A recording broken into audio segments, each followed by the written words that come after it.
Hello everybody, it's Wendy, and today I have for you a tutorial on this little pendant using a key charm.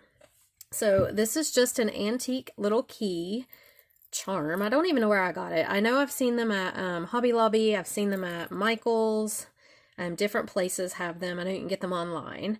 But I wanted to make a little pendant using this, and so this is what I came up with.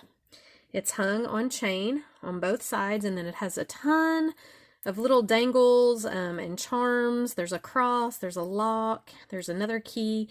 This little set of keys I got from Bargain Bead Box. Little hearts and just a bunch of pretty coordinating little beads. So I thought it turned out really pretty. It's kind of like a boho style, which is what I'm into lately, apparently. And then it's just finished with a lobster clasp and a chain. So if you want to learn how to make this pendant, we're going to get a supply list together. Let me move that out of the way. So I have another one here that I've made up halfway just because I didn't want you to have to watch me string all the dangles. So you're going to need 2 lengths of chain, and let me see how long. These are about 2.5 feet each. I like mine kind of long, so there they are. And this is like an antique gold. And then the key that I'm using today is this key. Again, it's an antique gold color, and it's not as big as the other one, and it's got these rhinestones on it. I just thought it was really pretty, so we're going to use it. And then I've got several bead dangles, so I've got this one. I've used some bead caps in there. This one I used my Mookaite beads that I got from Budget or Bargain Bead Box here a while back. So that's the colors. These are the Mookaite beads, and I love the colors in the Mookaite, so that's kind of what I wanted to go with. I just grabbed a handful of them and made a bunch of little bead dangles. Now they're hanging on different lengths of chain. Some of them are. And then I'm going to make up a couple here just so you can see how to make the bead dangles. I've also got a couple pieces of the rhinestone cup chain here in different sizes. This is a 4mm and a 2mm. And I've taken the little cup chain connectors that come with your cup chain, and I've just put a little E6000 in there and glued them in just so they'll stay really secure. And I'm going to show you how to close these here in a minute. But I wanted to use these because of the rhinestones in the key. And then I have a few dangles with little charms. So here's a butterfly with a rhinestone. Here's a flower. This came from Jesse James Beads. And here's a feather. Okay. You will need some jump rings. So I've got several jump rings here. And you'll need a clasp of your choice, and I'm just going to use another lobster clasp that I haven't got out yet, but I will pull out right now. I'm just going to use another lobster clasp. You'll need a big jump ring for your lobster to clasp onto. There's my lobster. Okay, and you'll need your chain nose, round nose, cutters, all your normal jewelry making tools, and I have an extra head pin here and an extender chain piece that I can use if I want to put an extender on it, and the little head pin to make a bead dangle if I want to do that. I'm not sure if I'm going to do that on this one or not. We'll have to just see how big it ends up being, how long. Okay, so get all your supplies together and come on back and we'll get started making this. Okay, so let me move some of this stuff out of the way. The first thing that we're going to do is I'm going to show you how I make my little bead dangles. And I'm going to use a small piece of chain here. And these are actually a couple of eye pins that I'm going to use. And I'm going to hook them together and use a piece of chain just to give it like a little different look than just the regular bead hanging on the chain like this. So I've already made that little dangle. We'll do this one here so you can see how I do it. So I just grab whatever beads I want. So I'm using these 3, the 2 Mookaite, and then a little silver one. I don't have a whole lot of silver in here, but where I do have the rhinestones, the clear stones on here, and the cup chain, I wanted to put in a silver bead somewhere just to kind of tie things together. Now it's got the loop already on one end for the eye pin, and I'm going to go ahead and bend this one 90 degrees, whoops, just like that.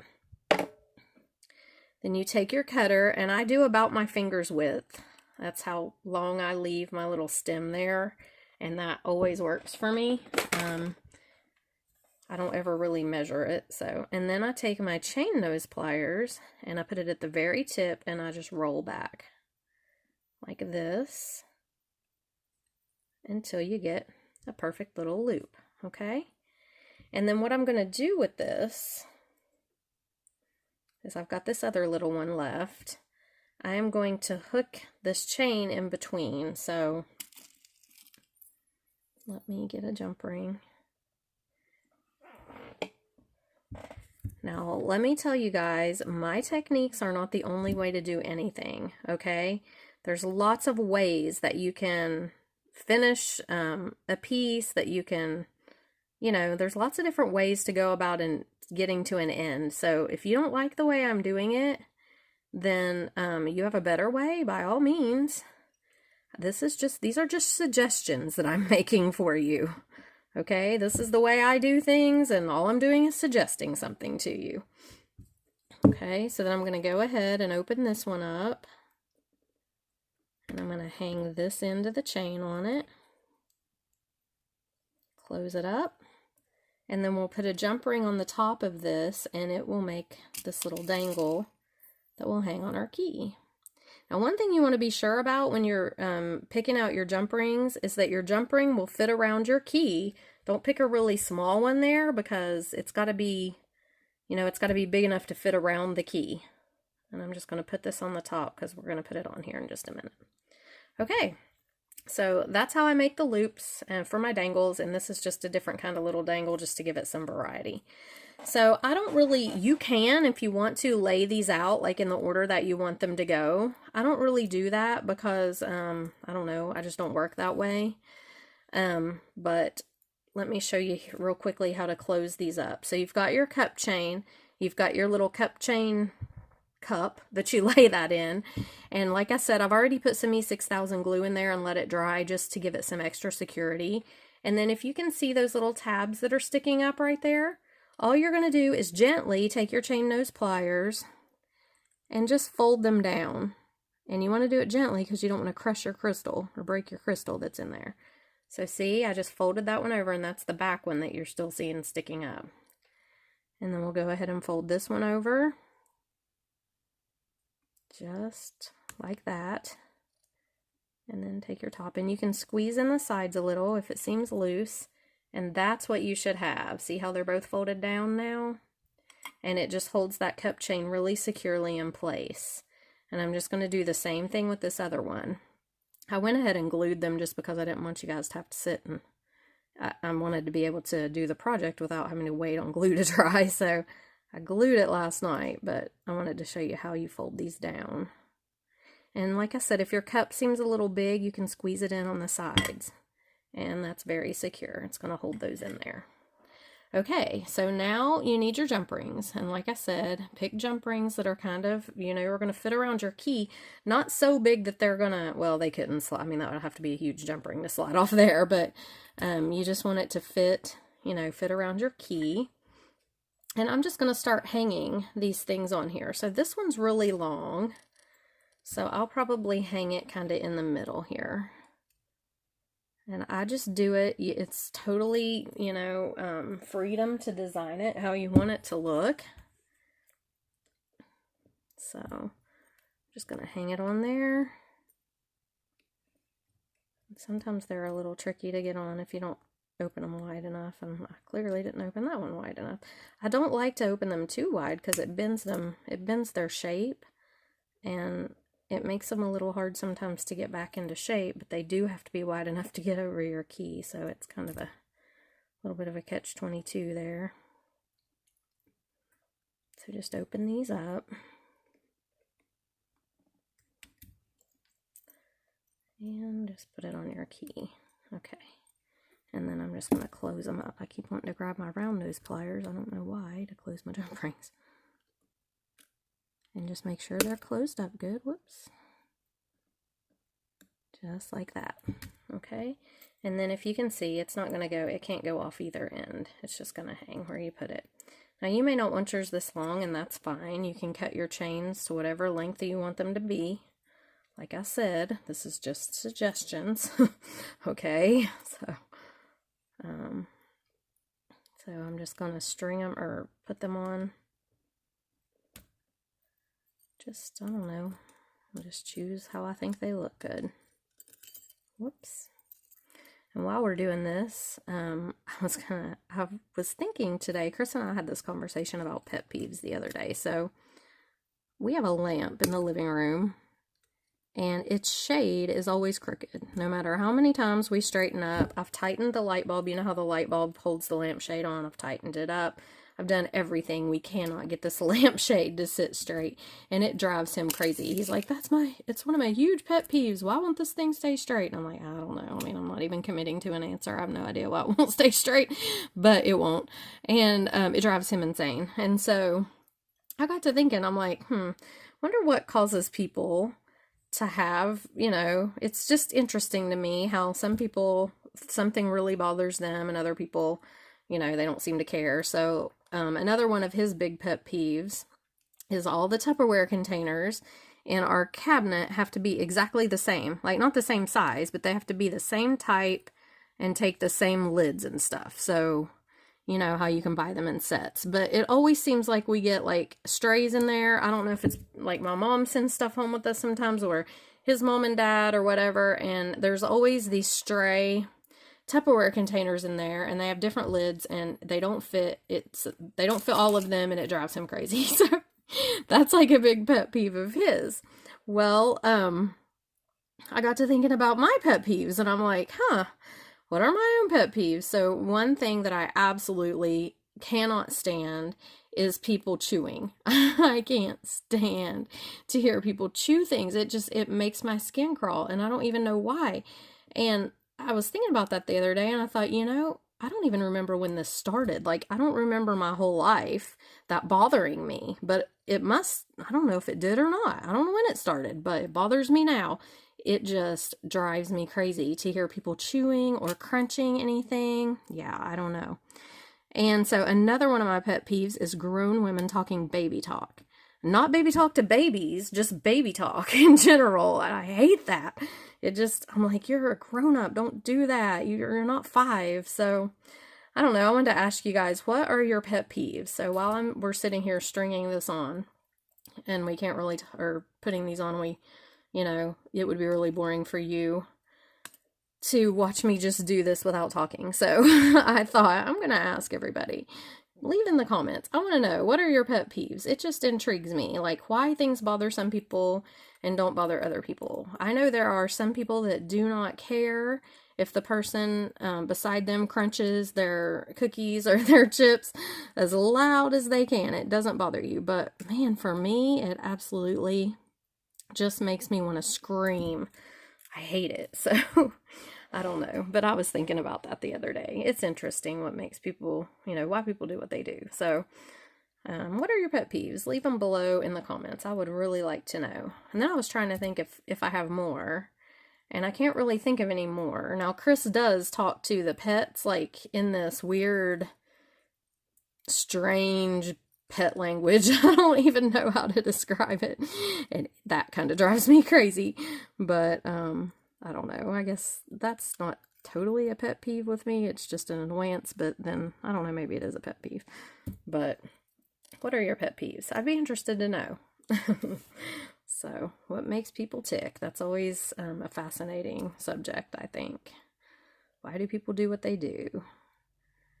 But I think I don't have too many pet peeves other than, just that I'm pretty laid back. So, I just don't let things get under my skin too much, but those things do. And then I was thinking about phobias. So, all this stuff, this is how my mind works. So, things that bother us, that are pet peeves that just annoy us, that's one thing.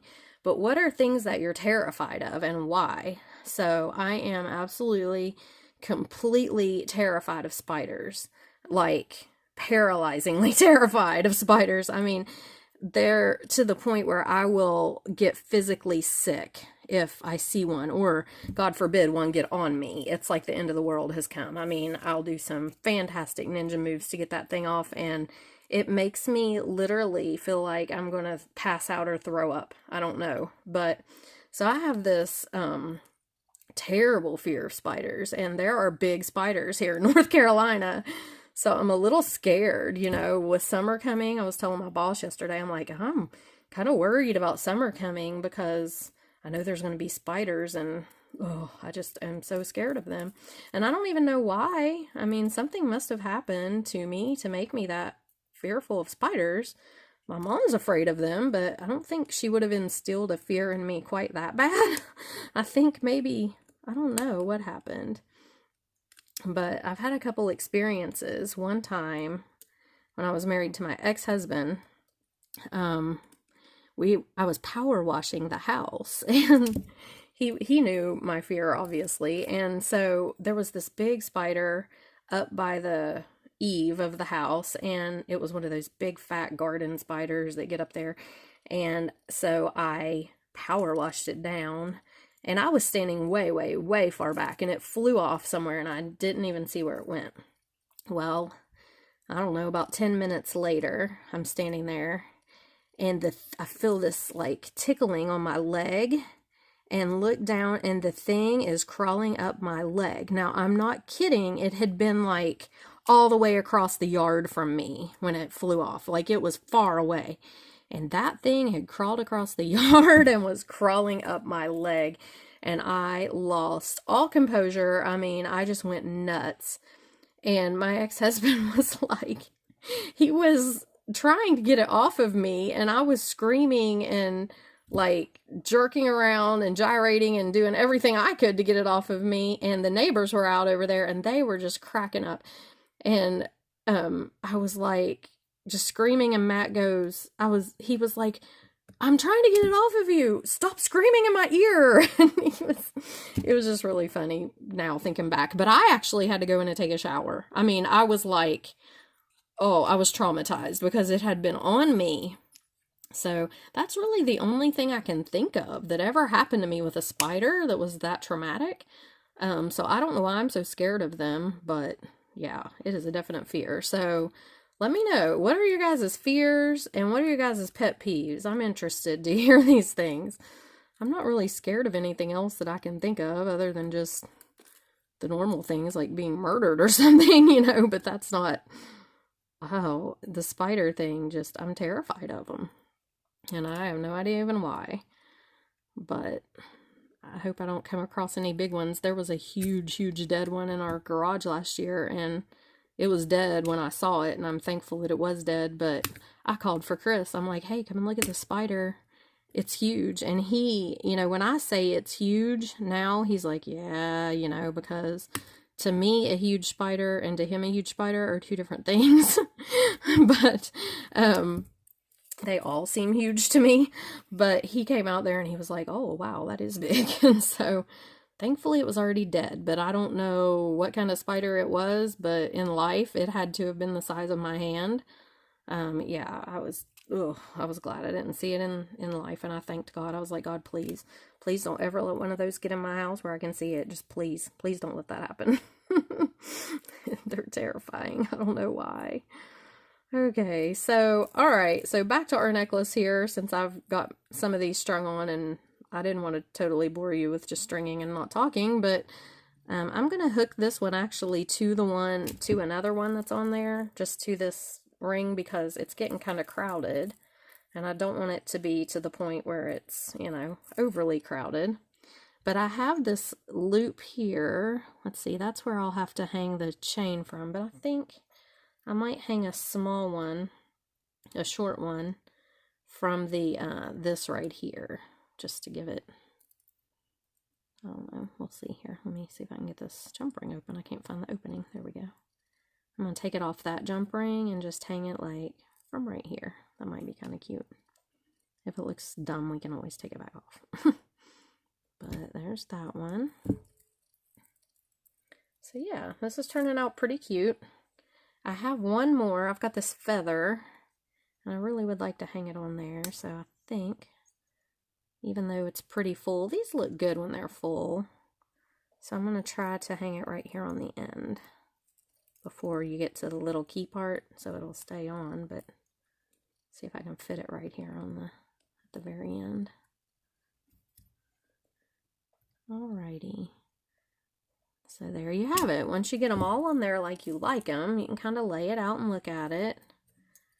And I think it's really cute. I love these colors, these mookaite shades, I guess, but I love those. Okay, so now what we're going to do is we're going to take our 2 pieces of chain.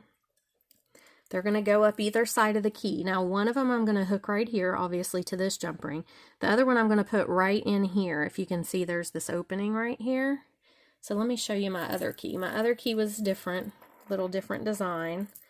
And I hung the jump ring from the end, the loop here on the end, and then right here just on the end of the row of things on the key. And I had to do that because I didn't really have any place down here to hook it to that it wouldn't fall off. And you want them to be even. See, I didn't want to hang one jump ring from up here and then this one down here, or my key wouldn't have, I mean, I guess I could have adjusted my chain lengths, but I just hung them both from, tried to hang them from the same level spots on the key, if that makes sense. So this one, I think if I hang one from here and one from here, that's going to be pretty level. And I think that will work. You just have to evaluate because all these little keys are different. But let's go ahead and I'm going to use a fairly large jump ring here, and I'm just going to hook the chain on.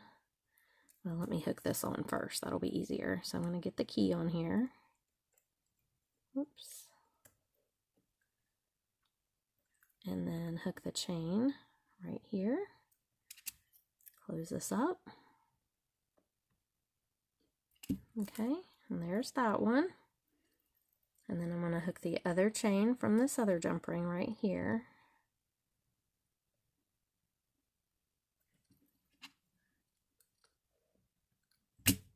Okay, and then hook it right this way.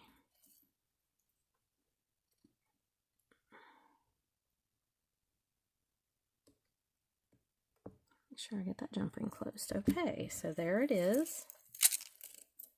And it's going to hang just like that. Oh, it's cute. I think these turn out really pretty. Look at that.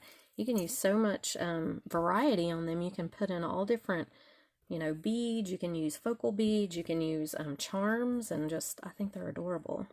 Okay, so now to finish, whoops, got my other one caught. Now to finish the ends, I'm going to put my lobster on here, the lobster ring.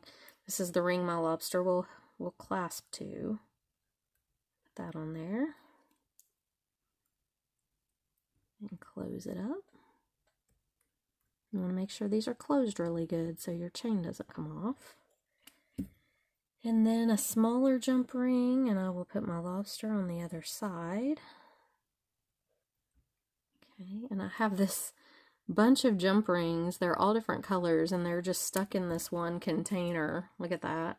All different sizes, colors. There's oval ones, there's twisted ones. I got these all from the Boss's bead bags the last time that Potomac Beads, is it Potomac? No, or is it Fire Mountain Gems? It's Fire Mountain Gems that sends out, they'll do those sales on their Boss's bead bags once a year or twice a year.